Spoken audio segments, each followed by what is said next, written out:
Assalamualaikum warahmatullahi wabarakatuh. Bismillahirrahmanirrahim. Alhamdulillahirabbil alamin.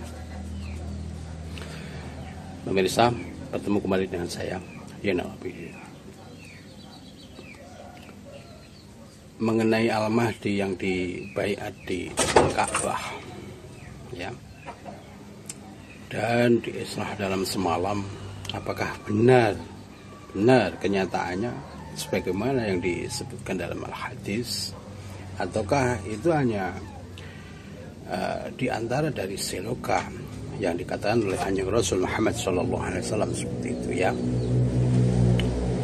Karena saya sangat meyakini jika kenyataan di lapangan ini banyak yang berbeda dengan apa yang dikatakan misalkan dalam al-hadis misalkan, atau Jangka Jayabaya atau yang lainnya misalkan. Saya sangat meyakini jika pembaiatan Al-Mahdi oleh 300 ulama misalkan, ya, saya meyakininya tidak terjadi hal seperti itu, ya, yang secara langsung dibaiat oleh 300 ulama di depan Ka'bah seperti itu, ya. Saya tidak meyakini seperti itu. Karena apa? Tanpa dibaiat oleh 300 ulama pun, Allah jika menghendaki seseorang yang dipilihnya ini menjadi kinasihnya yang terpilih, maka harus tetap terjadi seperti itu, ya. Saya melihat di tahun, kalau saya melihatnya, ya, ini sudah di tahun 2010-an yang lalu, bahwa yang menurut saya, ya, itu Al-Mahdi ini sudah dibaiat di depan Ka'bah semacam itu. Bahkan dia tidak sama sekali tidak menyadarinya seperti itu. Walaupun, ya, pembaiatannya ini langsung, menurut saya langsung dari Allah, ya. Jadi tidak hanya disaksikan oleh mereka yang kelihatan di yang menurut saya itu, ya orang-orang yang melihatnya ini mungkin ada 300-an atau mungkin kurang dari situ, ya, atau 7 lama semacam itu. Ini yang saya tahu seperti itu, ya. Dan itu tidak terjadi persis seperti yang digambarkan dalam hadis, yaitu di depan Ka'bah, ya, di depan Ka'bah yang di Arab Saudi itu. Walaupun sebenarnya pembaiatan ini benar-benar di depan Ka'bah, ya, menurut saya semacam itu. Pemahamannya bagaimana? Memang secara kasat mata tidak terjadi pembaiatan di depan Ka'bah yang di Makkah Al-Mukarramah semacam itu, tetapi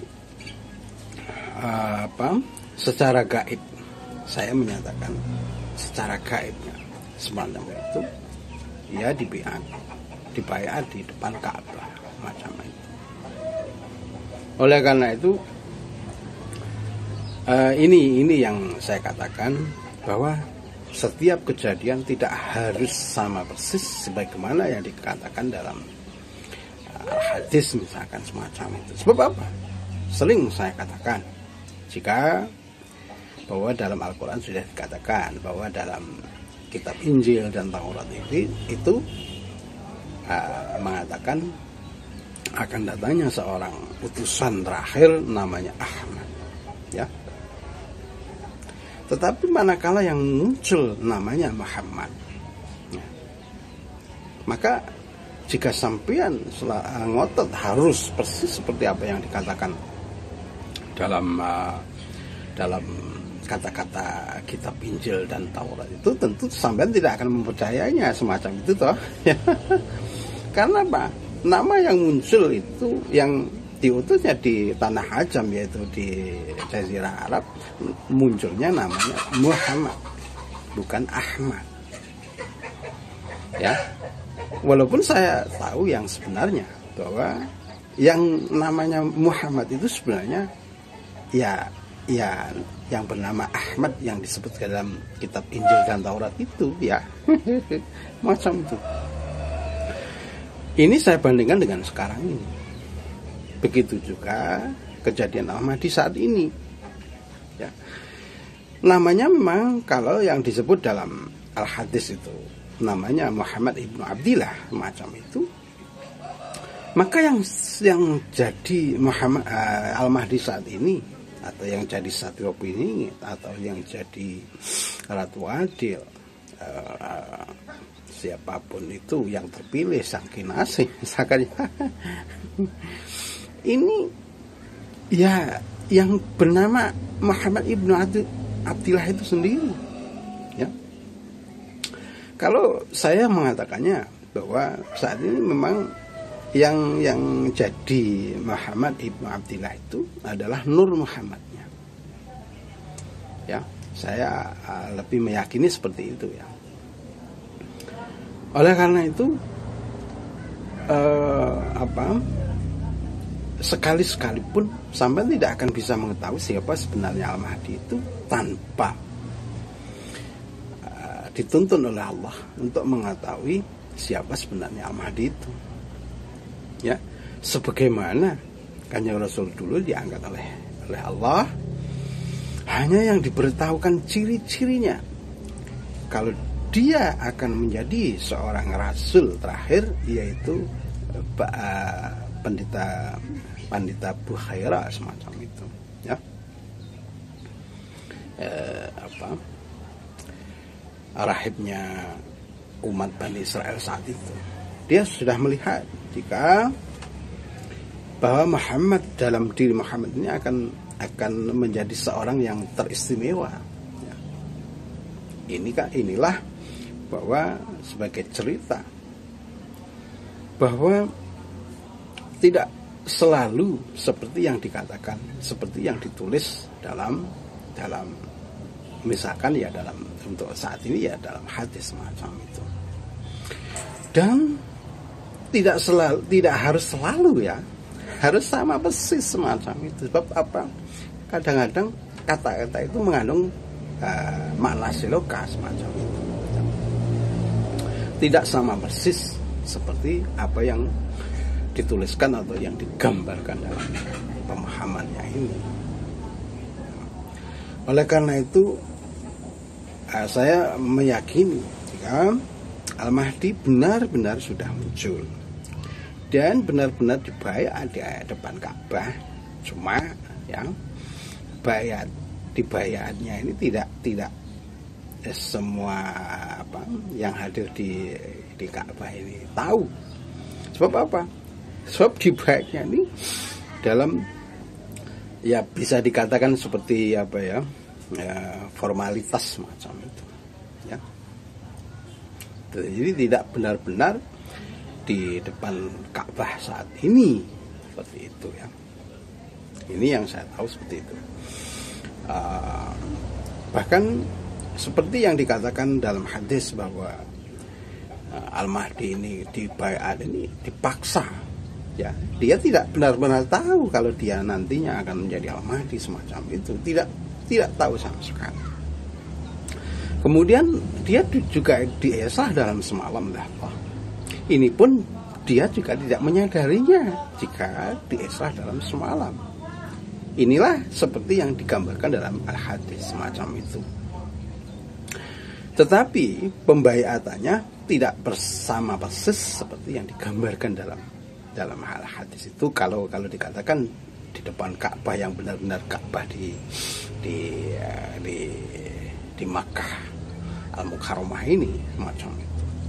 Tapi kayaknya kalau yang saya lihat itu seperti simbolis semacam itu. Ya. Ini secara langsung dibayat oleh Allah semacam itu. Dan diislah dalam semalam oleh Allah semacam itu. Buktinya apa? Saat ini jika ada orang yang mengatakan bahwa Al-Mahdi tidak pandai membaca kitab-kitab misalkan, ini saya sangat meyakini tidak seperti itu. Kenapa? Karena sesuai dengan yang dikatakan dalam Al-Hadis bahwa diislah dalam semalam. Oleh karena itu Al-Mahdi harus menjadi orang yang pandai masalah ketuhanan, ya, masalah kitab-kitab. Kalau sekarang Al-Mahdi ini Muslim, ya, saya sangat yakin Al-Mahdi sangat memahami Al-Quran itu lebih dari sampean-sampean semacam itu, ya. Jadi tidak benar jika ada yang memahami bahwa seolah-olah Al-Mahdi ini tidak pandai dalam agama, ya. ini tidak benar, ya. Kenapa? Karena yang dipilih oleh Allah ini harus memahami Allah itu sendiri lebih dari sampean-sampean. Jadi jika pemahaman Al-Mahdi tentang agama ini lebih dari sampean-sampean, saya sangat yakin hal itu. Karena apa? Ya karena ini disah dalam semalam itu. Dalam bidang-bidang yang lain juga, misalkan dalam bidang apapun lah, katakanlah semacam itu, Al-Mahdi akan sangat memahami, ya, semacam itu. Kalaupun mungkin dari hal-hal yang belum dipahami, jika dikatakan dia akan sangat-sangat cepat memahami hal itu, ya, baik di bidang politik, kenegaraan, ya, dan agama dan bidang-bidang yang lainnya. Sebab yang saya tahu ini perjalanan Al-Mahdi ini memang untuk merasakan hal-hal yang diungkap, kejadian yang ada di dunia ini, dia diuji itu merasakannya, hal-hal yang tidak mengenakan semacam itu, ya. Oleh karena itu, dengan ditempa ujian-ujian yang begitu dahsyat, begitu berat, Al-Mahdi sangat potensial untuk menjadi orang yang terkuat, ya, semacam itu, ya. Memang apapun, kalau yang saya tahu, ya, ini sudah dijalani oleh Al-Mahdi sebagai perjalanan hidup. Ada Al-Mahdi. Oleh karena itu jangan harap jika sampean ditunjuk Al-Mahdi lah ujuk-ujuk enak, ujuk-ujuk dimuliakan oleh sebuah orang, ujuk-ujuk sampean kaya semacam itu. Sebab ini kalau yang saya tahu, ya, bertolak belakang dengan asumsi sampean selama ini. Dia orangnya diuji yang begitu dahsyat. Bahkan semua cerita, ya, yang ada di dunia ini kayaknya dia menjalaninya semacam itu. Kalau bahkan dia pun juga merasa jenuh dan semacam putus asa itu pun juga ada. Karena apa? Karena sifat basariahnya ini semacam itu. Oleh karena itu janganlah memastikan semua kejadian itu harus sesuai dengan misalkan, ya, kriteria Al-Hadis misalkan. Sebab apa? Ya ini sudah saya katakan, jangankan Al-Hadis, bahwa yang wahyu langsung dari Allah, yaitu kitab Injil dan Taurat, disebutkan dalam Al-Quran itu menyebutnya Ahmad, ya, yang jadi, ya, ternyata yang dimunculkan, yang dihadirkan itu adalah Muhammad. Bukan berarti ini menjadi tidak benar, gitu loh. Maksud saya seperti itu. Demikianlah halnya saat ini, ya.